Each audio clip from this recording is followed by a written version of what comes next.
Diane Ouellette, responsable de communication de la Ligue de hockey d'excellence du Québec volley masculin. Bienvenue à Sur le banc des joueurs. En fin de semaine passée, il y avait la compétition de la Coupe Bel Air Direct qui débutait et ça débutait avec la catégorie 14-3A. J'ai avec moi l'entraîneur-chef de l'équipe qui a gagné cette compétition-là, M. Jérémy Manceau. Bonjour Jérémy. Bonjour Diane, ça va bien? Ça va très bien, toi? Très bien, merci pour l'invitation. Ça fait plaisir. Pour la dernière saison qui vient de se terminer, tu étais entraîneur-chef de l'équipe M15-3A Elite pour les Cascades. Qu'est-ce qui t'a motivé pour aller donner ta candidature pour être l'entraîneur-chef de l'équipe M14-3A dans le cadre de la Coupe Bel Air? Je trouve que la Coupe Bel Air, c'est un événement qui a du calibre assez relevé. Je te dirais, évidemment, sur les 160 meilleurs joueurs du Québec sont identifiés. Mais c'est surtout d'avoir la chance de travailler avec d'autres entraîneurs, de partager des connaissances parmi les entraîneurs ailleurs dans la Ligue, justement de créer des liens avec ces entraîneurs-là aussi également, puis d'avoir la chance de travailler avec des joueurs que tu n'as pas nécessairement la chance de travailler au courant de l'année. Je pense que pour un entraîneur, c'est le fun d'être capable de partager les connaissances et notre passion à ces joueurs-là. Puis en même temps, je pense que pour les joueurs, c'est bénéfique pour eux autres aussi d'avoir une nouvelle voix, d'entendre de quelque chose d'autre, de différent, qu'ils n'ont pas nécessairement entendu au courant de la saison. Donc pour moi, c'était sûr que c'était un choix qui était très facile d'appliquer sur la Coupe Bel Air, étant donné d'avoir la chance de travailler avec des joueurs aussi élites et passionnés. Tu as retrouvé un groupe de joueurs que tu ne connaissais pas ou très peu. Non.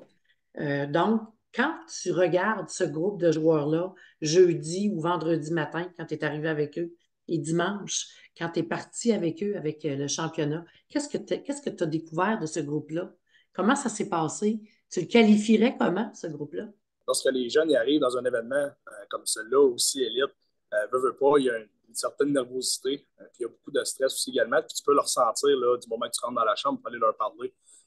Donc, évidemment, comme je l'ai mentionné plus tôt, d'être capable de former un groupe, former une petite équipe rapidement, c'est le plus gros défi comme entraîneur.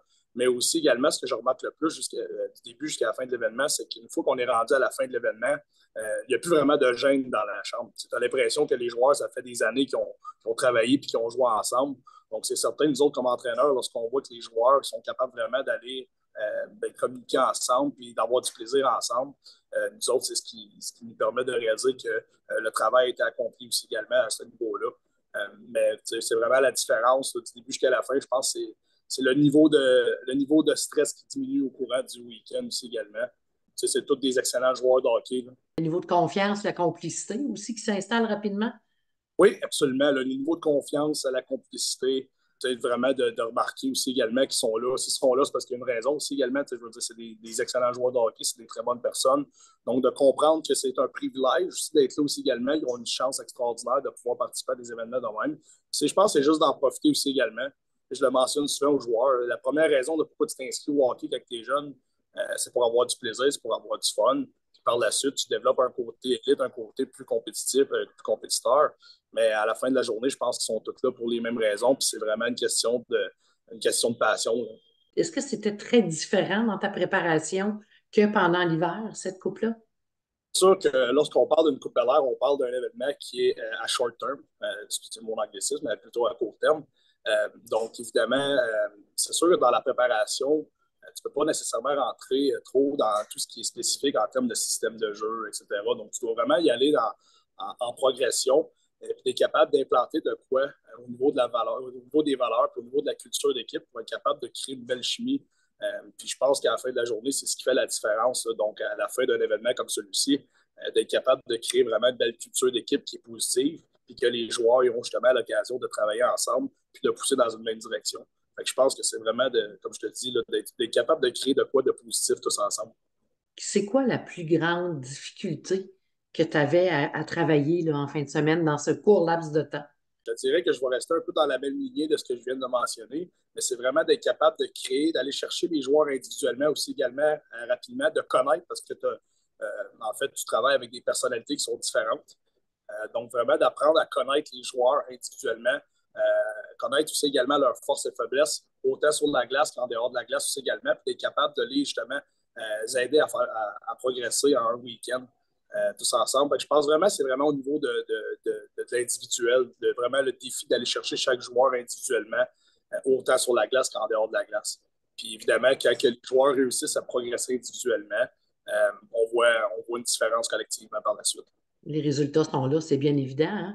Et toi, là, comme entraîneur, là, tu viens de la vivre, la Coupe Bel-Air, tu repars avec quoi comme entraîneur? Évidemment, c'est de l'expérience, du bagage aussi également, d'avoir la chance de travailler avec du monde de l'extérieur, d'avoir la chance d'échanger avec des entraîneurs. Donc, nous autres, comme entraîneurs, on a le devoir de s'améliorer aussi également chaque jour au quotidien. J'ai toujours pensé comme entraîneur que si toi, individuellement, tu t'améliorais, bien, évidemment, les joueurs vont s'améliorer aussi également. Donc, je te dirais que c'est surtout vraiment l'échange avec les entraîneurs là, au travers de la province. J'ai eu la chance de travailler là, avec deux excellents entraîneurs, Mathieu et Richard, qui m'ont permis d'en apprendre davantage aussi également.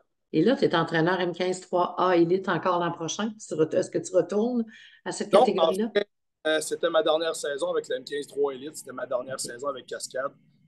J'ai un nouveau défi dans le junior majeur qui va être annoncé là, la semaine prochaine. Donc, euh, donc c'est ça. C'est vraiment ma dernière saison avec Cascade. Tu quittes la Ligue de hockey Oui, d'excellence du oui, Québec. c'est ça. Ce que tu aurais comme message, Jérémy, avec toute l'expérience que tu as acquise au cours de ces années-là, qu'est-ce que tu aimerais nous partager? Autant pour les joueurs que pour la Ligue ou peu importe, là. Je dirais que la LHEQ, c'est vraiment une ligue élite. On peut dire ça de même. C'est vraiment une ligue élite. Le calibre est assez élevé. Je pense que la parité est de meilleure en meilleure année en année. Puis de moi, de ce que je retiens beaucoup de cette ligue-là, c'est à quel point que autant les joueurs, les entraîneurs, que tous ceux qui travaillent dans cette ligue-là, je pense que c'est vraiment une ligue où le monde démontre vraiment un côté professionnel, donc un côté professionnalisme. Puis moi, je trouve aussi également que les joueurs sont vraiment impliqués. Tu ne veux pas les joueurs qui sont dans cette ligue-là, ils aspirent à des objectifs individuels, Ouais. ils aspirent de monter les échelons aussi également. Donc, c'est très facile de travailler avec des joueurs qui veulent progresser aussi également et qui veulent passer au prochain niveau comme entraîneur. Donc, moi, c'est ce que je retiens beaucoup de cette ligue-là, c'est vraiment le côté professionnel de tout le monde, puis le désir de s'améliorer de chacun des individus avec lesquels tu as la chance de travailler au cours de la saison. Puis moi, j'en retiens que du bon aussi également. J'ai eu la chance de travailler avec une gang extraordinaire cette année. Moi, c'était ma gang, dans le fond, depuis plus haut relève. Je suis parti une année, puis je les ai retrouvés dans le Bantam Elite. Donc, d'avoir la chance de les voir grandir, de les voir progresser autant sur le plan individuel que sur le plan de l'athlète, moi, c'est ce qui me rend le plus fier comme entraîneur. Puis, je pense qu'on a fini ça en beauté cette saison. Bon, on va te souhaiter la meilleure des chances, Jérémy, dans ton nouveau projet. Au plaisir de te recroiser. Puis, félicitations pour la Coupe Bel Air Direct. Je pense que les joueurs aussi ont sûrement parti avec un bagage incroyable suite à cette expérience-là. Oui, absolument. Un gros merci.